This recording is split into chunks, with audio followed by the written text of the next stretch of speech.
ইযা নাদাইতুম ইলাস সালাতি, এই আয়াতকে যদি আপনি দুই ভাগে ভাগ করেন তাহলে একটা ভাগ পাবেন। একদল মানুষ আছে যারা আল্লাহর নামাজের আহ্বানকে তারা খেলতামাশায় পরিণত করে নিয়েছে। নামাজের আহ্বানকে একদল মানুষ অবহেলার পাত্র বানিয়ে নিয়েছে। আর আরেক দল মানুষ আছে যাদের কর্ণকুহরে আজান পর্যন্ত পৌঁছায় না।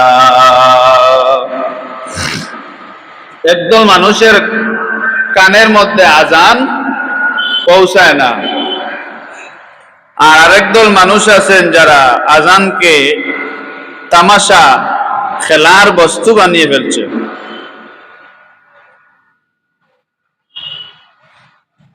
এই আজান হযরত বিলাল রাদিয়াল্লাহু তাআলা আনহু ইসলামের প্রথম মুয়াজ্জিন নিযুক্ত হলেন। রাসূল আকরাম সাল্লাল্লাহু আলাইহি ওয়াসাল্লাম হযরত যায়েদকে বললেন, তুমি বেলালকে আজানের বাক্যগুলো শিখিয়ে দাও। বেলালের আওয়াজ উঁচু ছিল, বড় ছিল। হযরত বেলালকে এই সাহাবী আজানের বাক্য শিখিয়ে দিলেন। তিনি আজান দিতেন। একবার আজানের ফজিলত রাসূল পাক সাল্লাল্লাহু আলাইহি ওয়াসাল্লাম ইরশাদ করার পরে যিনি আজান দিবেন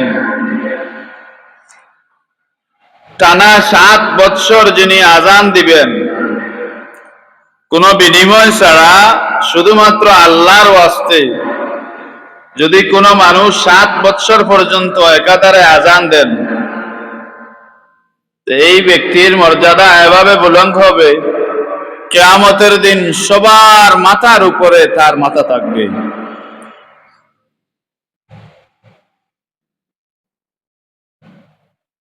এই মুয়াজ্জিনের গর্দানকে আল্লাহ পাক উঁচু বানিয়ে দিবেন, সবার মাথার উপরে এই মুয়াজ্জিনের মাথা দেখা যাবে।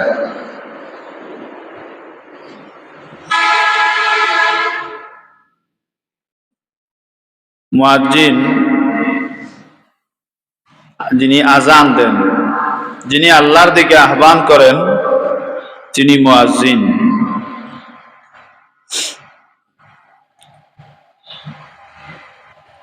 এই ফজিলত গুলা হুজুরে পাক সাল্লাল্লাহু আলাইহি ওয়াসাল্লাম বর্ণনা করার পরে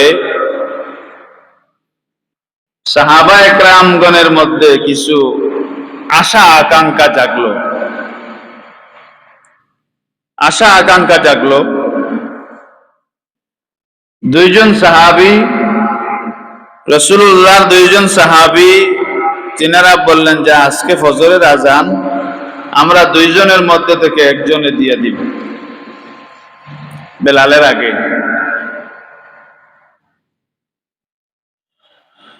ফজরের সময় ঘনিয়ে এলো, দুইজন সাহাবী মসজিদে নববীর আঙ্গিনায় আসলেন। ফজরের সময় হয়ে গেল, একজন অন্যজনকে বলতেছেন, ভাই আপনি আজান দেন। তিনি আজান দিলেন। আজান দেওয়ার সাথে সাথে দেখা গেল ফজরের সময় হয়ে গিয়েছিল, কিন্তু আজানের কারণে এখন মাঝরাত হয়ে গেছে। কি হয়ে গেছে? মধ্যরাত। ফজরের আজান দিলে তো রাত সকাল হয় নাকি? উনি আজান দেওয়ার ফলে রাত গভীর হয়ে গেল। হযরত বেলাল আসছেন, এসে বলতেছেন, ভাই আমার দায়িত্ব যখন তোমরা পালন করতেছো তাহলে তোমরা করো, আমার কোনো অসুবিধা নাই। ওমর দেখলেন আজান দেওয়ার ফলে মাঝরাত হয়ে গেছে, মধ্যরাত হয়ে গেছে, এখন কি করবেন? অপেক্ষা করতে করতে আবার ফজরের সময় ঘনিয়ে আসলো। তিনি অন্য যে সাহাবী দুইজন বায়না ধরেছিলেন, ওই সাহাবীকে বললেন, আমি আজান দেওয়ার ফলে মধ্যরাত হয়ে গেছে, এবার তুমি আজান দাও।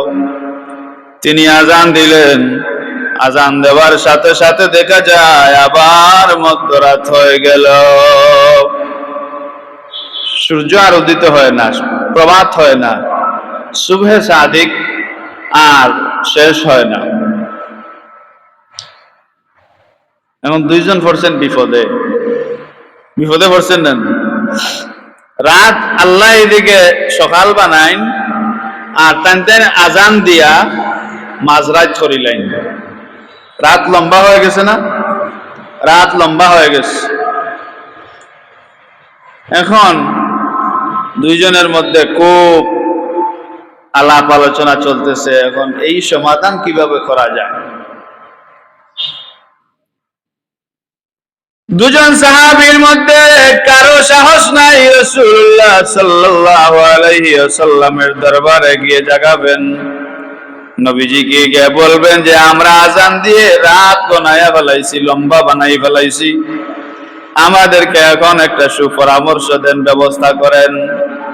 এরকম সাহস নাই, সাহস নাই। আমরা যে সাহস, আমরা হইলে রাসূলুল্লাহর ঘুম থেকে তুলতাম কিতা, একবারে দরকার হইলে গড় দুয়ার ইটাইয়া ভাঙ্গি ফেলাই দিলাম। আমরারই সাহস আছে নানি? এই সময় আমরা যে খাইছিল, আমরা এটা সাহসে দিল না।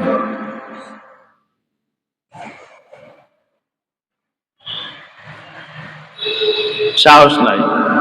আর হযরত বেলাল ওই যে আজানের সময় হয়ে গেছে, তিনি আশেপাশে ঘোরাঘুরি করতেছেন।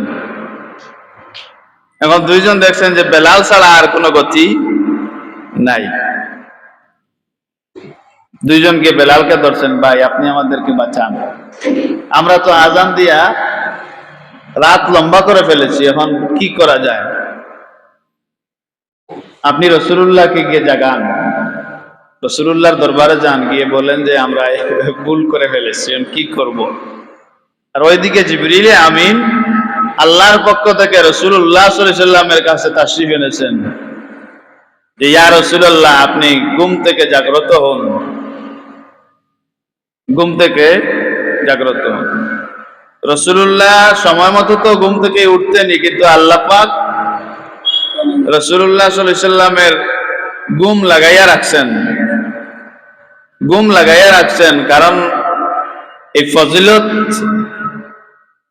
হযরত বেলালের কি শান আল্লাহর কাছে, এটা আল্লাহ পরিষ্কার ভাবে বুঝিয়ে দেওয়ার জন্য এই কাজ, মানে রাসূল পাক সাল্লাল্লাহু আলাইহি ওয়াসাল্লামের আরামকে আল্লাহ পাক বাড়াইয়া দিয়েছেন।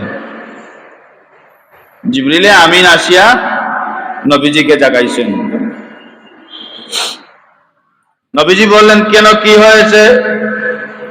জিবরিল আমিন এসে বলতেছেন, ইয়া রাসূলুল্লাহ, দুনিয়াতে কেন সূর্য উদিত হয় না, কেন রাত পোহায় না, আরশে আজিম পর্যন্ত সবাই অপেক্ষা করতেছেন, কেন রাত লম্বা হয়ে গেল, সূর্য কেন উদিত হয় না?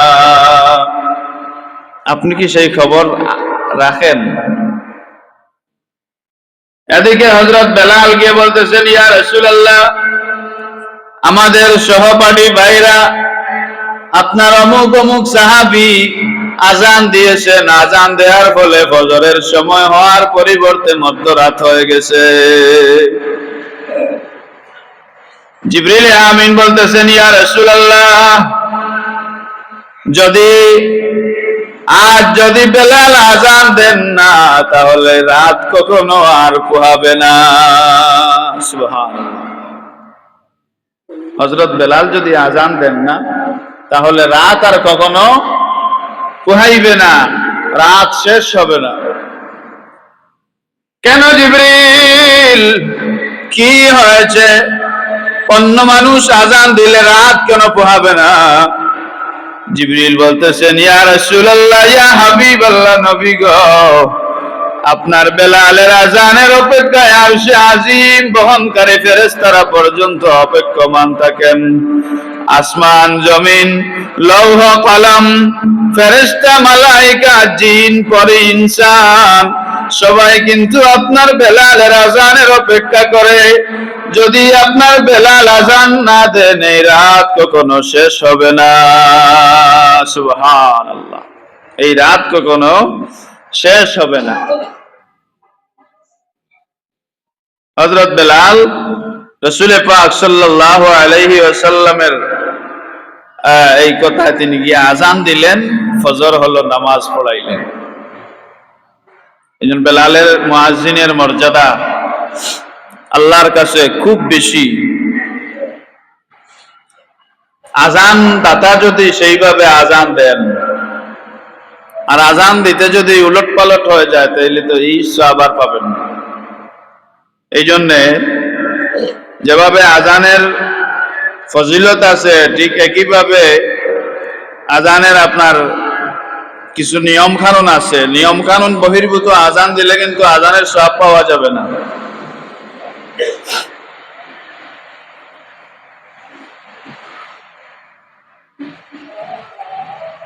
আজানের যে শব্দ আছে, আজানের যে বাক্য আছে, এই বাক্যগুলো শব্দগুলো সুন্দর করে ইয়া করা, সঠিকভাবে এটা উচ্চারণ করা, আজান দেয়া। আজানের পূর্ব শর্ত হইল পাক পবিত্র হওয়া। অপবিত্র অবস্থায় আজান দিলে এই আজান হবে না।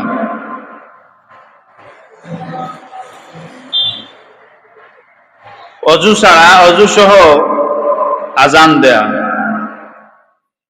আপনার মুয়াজ্জিনের যদি অজু না থাকে তাহলে পবিত্র হবেন কিভাবে? মাঝে মধ্যে এটা মানে অজু ছাড়া আজান দেয়া যায়, তবে এটা কোনো কারণবশত অজু ছাড়া আজান দিলে আজান হবে। আজান অজু অবস্থায় আজান দেয়া উত্তম।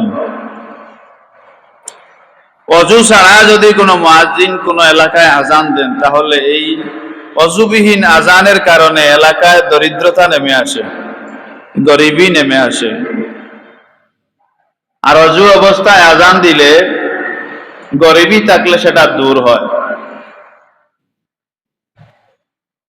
এই জন্যে এই যে আল্লাহ পাক রব্বুল আলামিন বলেছেন যে কিছু মানুষ আজানকে তারা খেলতামাশা মনে করে।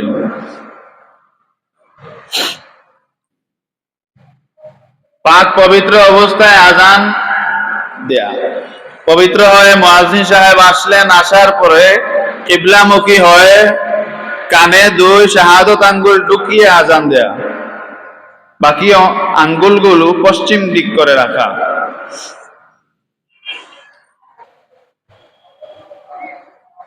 উচ্চ কণ্ঠে আওয়াজ আজান দেয়া। আজান যদি আপনার স্লো কণ্ঠে হয় তাহলে এটা হবে না। উচ্চ কণ্ঠে আজান দেয়া। যদিও এখন, আগে মাইক ছিল না, কিন্তু এখন মাইক আছে, এখন মাইক আছে। হুজুর বলেছেন যে আজানের শব্দ, আজানের আওয়াজ যত দূর যাবে আওয়াজ পর্যন্ত শয়তান দূরে দৌড়াইতে দৌড়াইতে পালাতে থাকে। নবীজি বলতেছেন, তোমরা কি জানো আজান হলে কুকুর ডাকে কেন? কুকুর ডাকে কেন? কুকুর ডাকে কেন? গেউ গেউ কেন করে? তোমরা সে এমন কিছু দেখে, তোমরা তা দেখো না। তোমরা যদি দেখতে তাহলে এই আজানকে তোমরা খেলতামাশা মনে করতে না।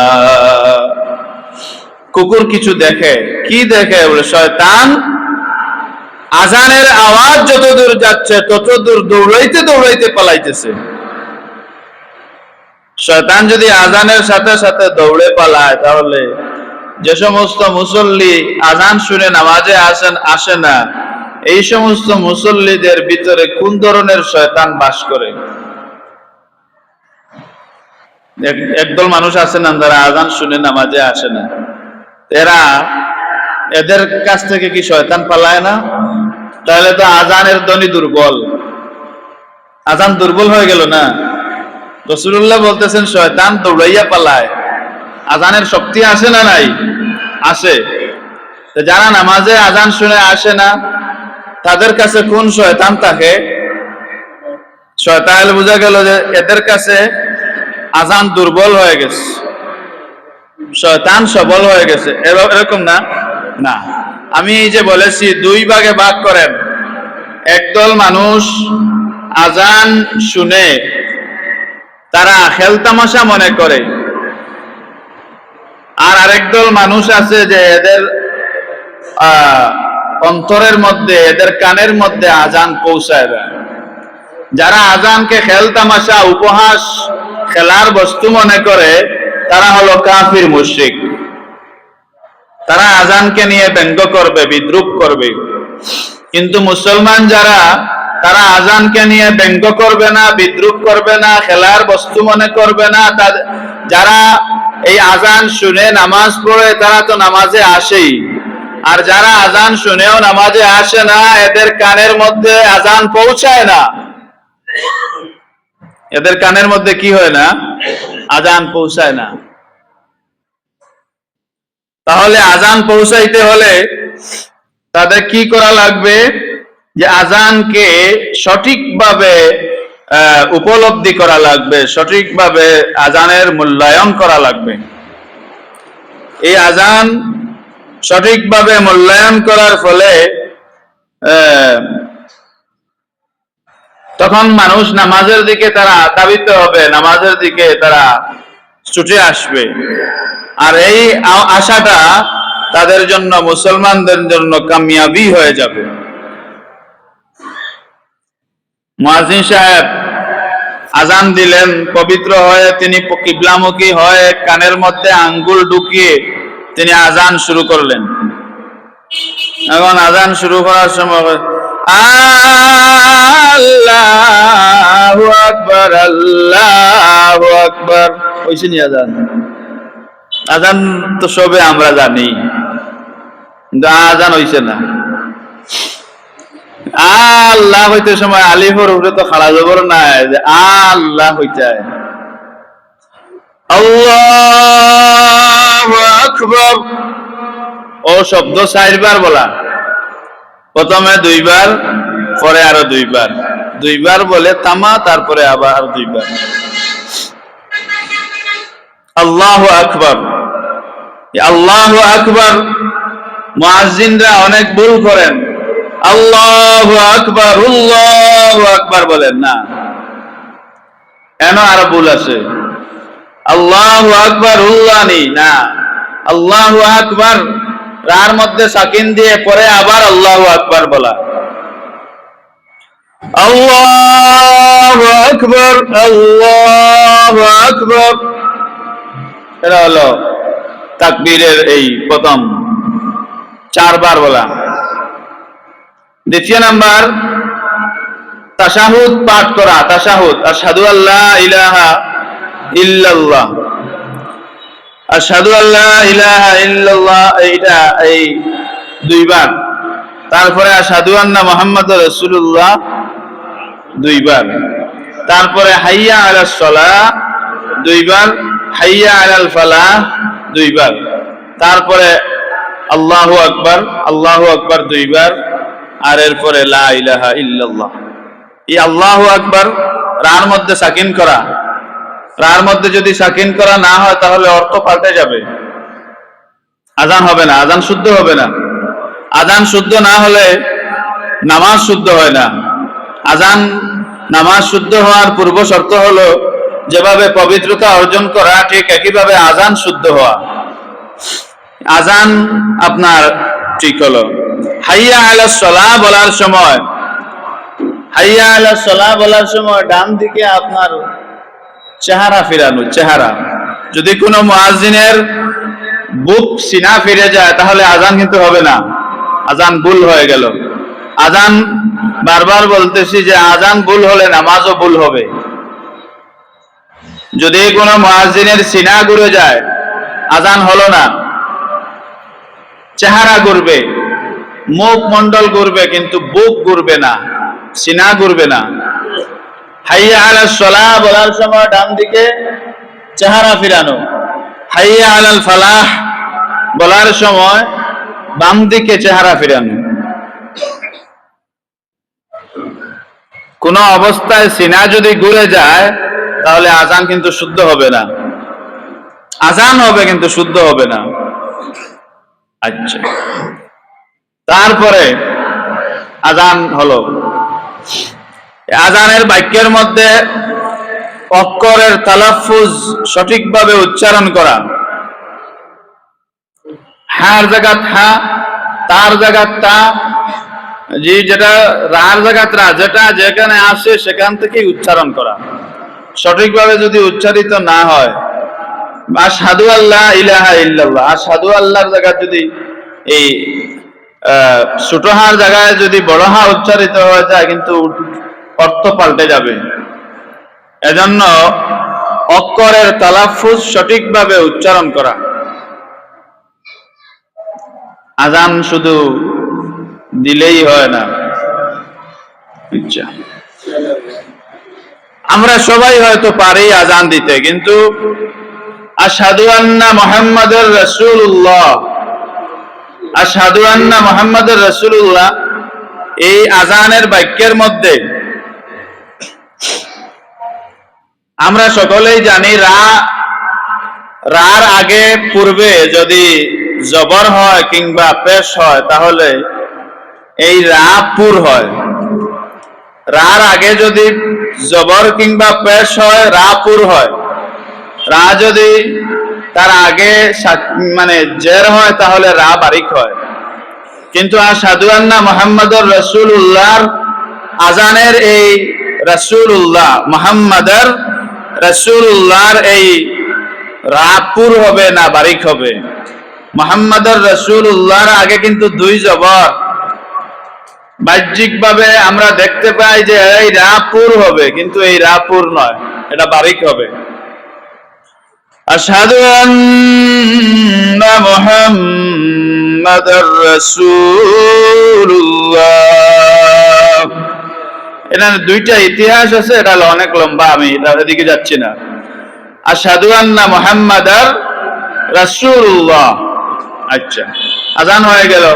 ফজরের সময় দুইটি শব্দ বাড়িয়ে আজান দেয়া, আস-সালাতু খায়রুম মিনান নাওম, আস-সালাতু খায়রুম মিনান নাওম, দুইটি শব্দ বাড়িয়ে আজান দেওয়া। আজান শেষ হয়ে গেল।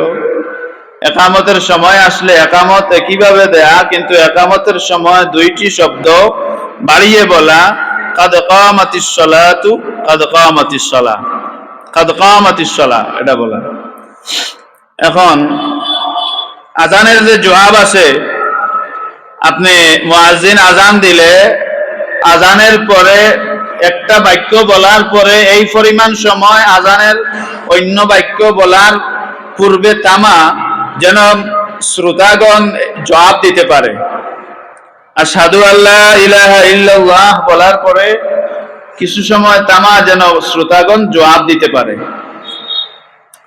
আশহাদু আন্না মুহাম্মাদুর রাসূলুল্লাহ এইটা বলার সময় মুয়াজ্জিন যা বলবে তাই বলবেন, কিন্তু উলামা ইকরাম কিছু আমল এখানে লিখেছেন। যদি কোনো মানুষ তার আজানের সময় আশহাদু আন্না মুহাম্মাদুর রাসূলুল্লাহ এটা বলার সাথে সাথে সাল্লাল্লাহু আলাইকা ইয়া রাসূলুল্লাহ, সাল্লাল্লাহু আলাইকা ইয়া রাসূলুল্লাহ এটা বলে, যদি আর আঙ্গুলের এই যে বুড়ি টিপ দুইটা আছে, এই দুই আঙ্গুলের বুড়ি টিপের আঙ্গুলের বৃদ্ধাঙ্গুলের নৌকের উপরে নীলের উপরে যদি ফুক দিয়ে যদি কেউ চক্রমতে মুছে, তাহলে আল্লাহ পাক তাকে কখনো অন্ধ করবেন না। এটা আমল,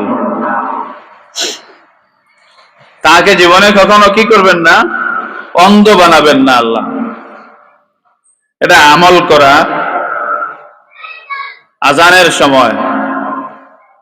সাল্লাল্লাহু প্রথম আশহাদু আন্না মুহাম্মাদুর রাসূলুল্লাহর সময় সাল্লাল্লাহু আলাইকা ইয়া রাসূলুল্লাহ, আর দ্বিতীয়বারে সাল্লাল্লাহু আলাইকা ইয়া রাসূলুল্লাহ, আল্লাহুম্মা রহম, আল্লাহুম্মা সাল্লাল্লাহু কুররাতা আইনি বিকা ইয়া রাসূলুল্লাহ, আল্লাহুম্মা সামঈ ওয়াল বাসারি। এটা পড়ে আঙ্গুলের মধ্যে ফুক দিয়ে এভাবে চুকের মধ্যে মুছা।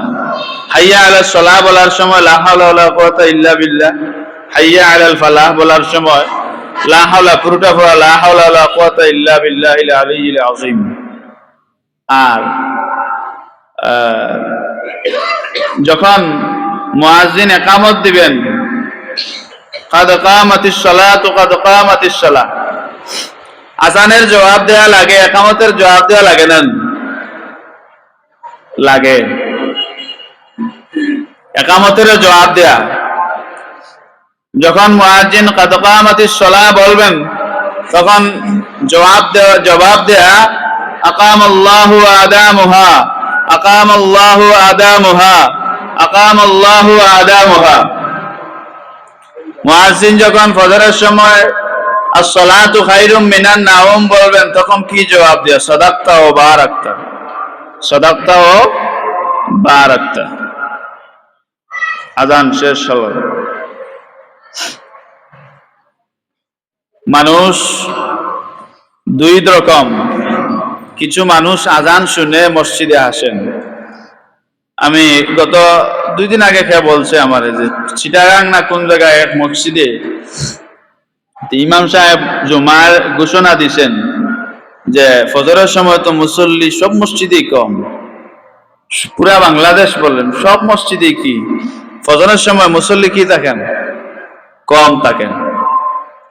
তো আমারে বলতেছে যে ইমাম সাহেব ঘোষণা দিছেন যে আগামী কাল থেকে যদি ফজরের সময় কেউ ঘরে ঘুমিয়ে থাকেন আর তার স্ত্রীগণ যদি জাগাইয়া ফজরের নামাজে পাঠাইতে না পারেন তাহলে মহল্লার পক্ষ থেকে এই পুরুষরে আরেকটা বিবাহ করাইয়া দেওয়া হইব, যে মহল্লাবাসীর খরচে এই পুরুষে আরেকটা বিবাহ করাইয়া দেওয়া হইব, ও মহিলা ঘুম থেকে জাগাইয়া দিবার লাগিয়া। ইমাম সাহেব এই যে ঘোষণা যখন জুম্মায় দিছেন পরের দিন দেখা যায় মসজিদ ভরিয়া এখন রাস্তাঘাট পড়ে গেছে। বেটিয়া চিন্তা করছে যখন আমার সতী নাইও, ঠিক না? ঠিক সতী আনবার খাম নাই, আগে চালাইয়া দেই, বেটারে মসজিদও বিদায় করে। এটা খুব ভালো উদ্যোগ। আমরা ওইভাবে প্রত্যেকটা গ্রামে গ্রামে উদ্যোগ নেওয়া দরকার, ঠিক না? যে সমস্ত পুরুষ হল মসজিদে ফজর ওয়াক্তে আসেন না, এই সমস্ত পুরুষদেরকে মহল্লাবাসীর উদ্যোগে আরেকটা বিবাহ করাইয়া দেওয়ার দরকার। তাহলে পরবর্তীতে দেখা যাইব ইনশাল্লাহ আস্তে আস্তে মুসল্লি বাড়া দর্শন মসজিদে ডরে বয়ে। আল্লাহ পাক আমাদেরকে আজান শুনে দেখেন শাহজালাল রহমতুল্লাহ আলাইহি যখন সিলেট এসেছেন গৌর গোবিন্দের প্রাসাদ কিভাবে ভাঙছেন? কোন যন্ত্র ব্যবহার করেছেন? হাতুড়ি ব্যবহার করেছেন? না। কিসের মাধ্যমে গৌর গোবিন্দের প্রাসাদ ভেঙ্গে পড়লো? আজানের মাধ্যমে। কিসের মাধ্যমে? আজানের মাধ্যমে। আজানের যদি এত পাওয়ার হয় তাহলে এই আজানের এত পাওয়ার যদি ফজরের সময় সুবহে সাদিকের সময় মুয়াজ্জিন আজান না দেন তাহলে আরশে আজিম পর্যন্ত রাত হয়ে থাকে, ফজর মানে সকাল হয় না। যেটার প্রমাণ আগে দিলাম, হযরত বেলাল আজান না দিলে রাত পোহাইতো না। আল্লাহর রাসূল বললেন বেলাল তুমি যাও আজান দাও, তুমি আজান না দিলে রাত পোহাবে না। এই আজান শুনে যেন আমরা ইজা নাদাইতুম ইলাস সালাহ, যখন নামাজের দিকে আহ্বান করা হয় তখন যেন আমরা আহ্বানে সাড়া দেই। আহ্বানে কি দেই? সাড়া দেই। আহ্বানের সাড়া দিলে আল্লাহ পাক রব্বুল আলামিন মুসলমানদের যে ক্রান্তিকাল, মুসলমানদের যে দুর্দশা, এগুলো আল্লাহ পাক দূর করে দেবেন। মুসলমানদের মধ্যে ভ্রাতৃত্ব আবার সৃষ্টি হবে, মুসলমানরা আবার আগের মতো জেগে উঠবে। এখন তো মুসলমান আমাদের মধ্যে নাই, সংযুক্তি কম, আমাদের মধ্যে মিলমিশ কম। তো মিলমিশ যে জিনিস করে সেটা হতো নামাজ। নামাজ না, নামাজ পরস্পরের মধ্যে ভালোবাসা বৃদ্ধি করে, নামাজ ভ্রাতৃত্বতা বাড়ায়, নামাজ মহব্বত সৃষ্টি করে। নামাজ কি শুনে মানুষ নামাজে আসে? আজান শুনে। কি শুনে? আজান শুনে। নামাজের আগে আজানকে গুরুত্ব দেয়া, যে এই আজান, এটা কতবার আমি বলেছি যে আজান এটা মনে করতেছি আমরা যে মুয়াজ্জিন ডাকতেছেন, আসলে তো এটা মুয়াজ্জিনের ডাক নয়, এটা খুদ আল্লাহর ডাক। আল্লাহ আহ্বান করতেছেন, ইজা নুদিয়া লিস-সালাতি মিন ইয়াউমিল জুমআতি ফাসআউ ইলা যিকরিল্লাহি ওয়া যারুল বাই', যালিকুম খায়রুল লাকুম ইন কুনতুম তা'লামুন। তো আল্লাহ পাক আমাদেরকে আজানকে গুরুত্ব দেওয়ার এবং সঠিক মতে আজান দেওয়ার, আজান সবাই শিখে রাখা দরকার, সবাই শিখে রাখা দরকার। ঝড় তুফানের সময় আজান দিলে আজান, ঝড় তুফান শান্ত হয়। আরো দোয়া আছে, কিন্তু অনেকেই মনে করেন যে ওই আজান, ঝড় তুফানের সময় আজান দিলে হাইয়া আলাস সালাহ হইলে বুঝি তুফান আরো বাড়ি যায়, হাইয়া আলাল ফালাহ হইলে বুঝি তুফান একবার ফালাই দে না। আজান পুরাটা দেওয়া লাগে, সলাহওয়ালা বাদ দিলে হইতো না। আজান খুব পাওয়ারফুল একটি বিষয়। আজান আমাদের প্রত্যেকের জানা থাকা দরকার। কোন সন্তান জন্ম নিলে সাথে সাথে তার ডান কানে আজান, বাম কানে একামত দেয়া। আর মানুষ যখন মারা যায় তখন তার জানাজার নামাজ হয় আজান একামত ছাড়া। আমরা এটা মনে করি, কিন্তু না, আজান একামত সহ কিন্তু নামাজ হয়।